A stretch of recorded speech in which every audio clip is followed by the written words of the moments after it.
Where We Lost: A Journey from Chains to Choices by Albert A. Cook Jr., also known as Mr. Creative.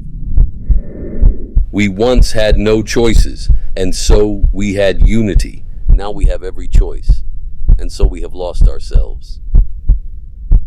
Introduction. This book is part of the UKN Unchained Connections Network mission, reflecting on our historical unity and showing a way forward to rebuild community networks that transcend proximity and reconnect us to our collective worth. Chapter 1: The Chains and the Purpose. This chapter explores the clarity of purpose our ancestors had under enslavement, freedom.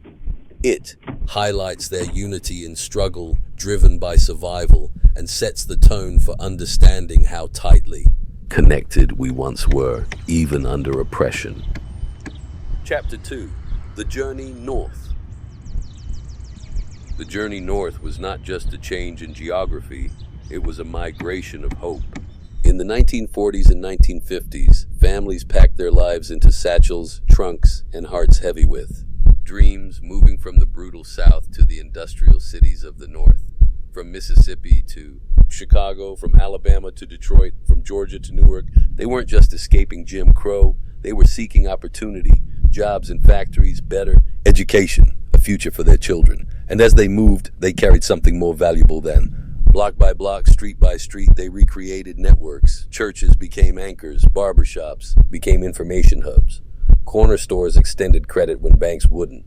Their network was their net worth. This generation understood that survival and prosperity depended on shared struggle and shared success. No one ate unless everyone ate.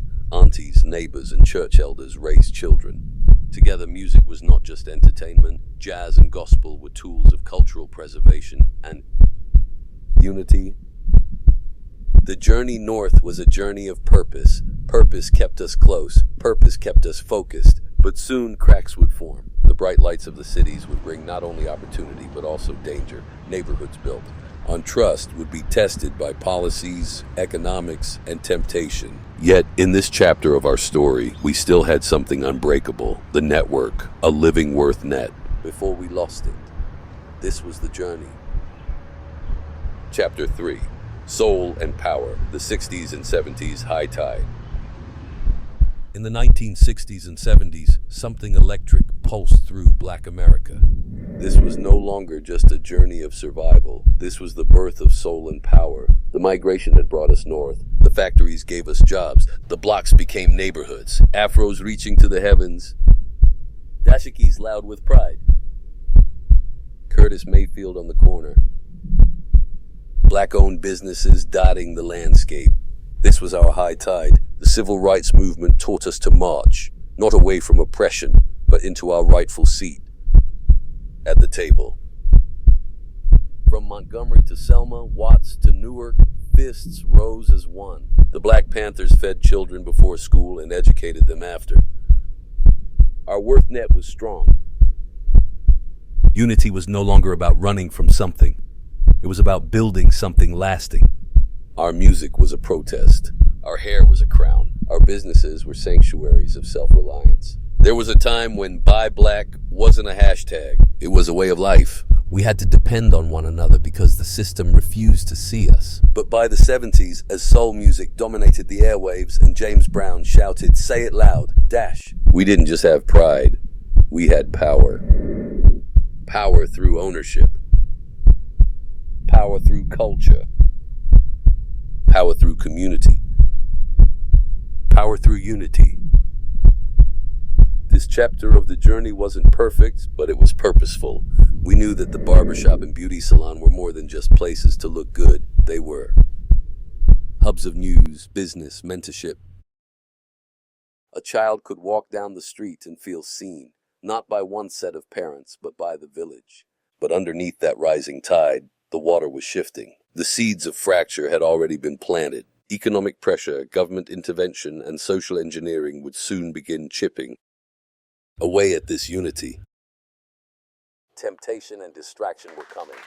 Cracks were forming in the foundation, but at this moment, in this time, we still believed we could rise together. Chapter 4: The fracture, 80s to 90s, decline. The 1980s didn't just usher in a new decade, it ushered in a storm. Behind the afros and dashikis of the 70s, cracks had already begun forming. But in the 80s, they became impossible to ignore. The fracture was here, and it cut deep. Neighborhoods that once pulsed with soul and self-reliance were assaulted from every angle.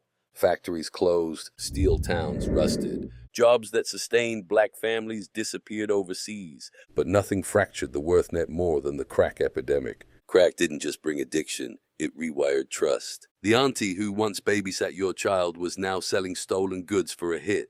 Police didn't come to help, they came to hunt. Entire communities that had marched together in the 60s were now trapped behind bars in the 80s. The barbershop lost its line, the church lost its choir, the corner store boarded its windows, and a whole generation of children lost parents, either to prisons or to pipes. At the same time, a new value system emerged, one built on materialism. Gold chains replaced unity chains, luxury cars replaced community investment. The hustler became an icon, replacing the teacher and the tradesman. It wasn't just drugs that did this, it was a deliberate economic abandonment. Funding dried up for schools, parks, community centers. Media glorified excess while poverty expanded. The seeds of individualism sprouted. We still gathered, but we gathered less to organize and more to floss. Even hip-hop, born from block parties and youth creativity, began its slow shift from political power to commercial product.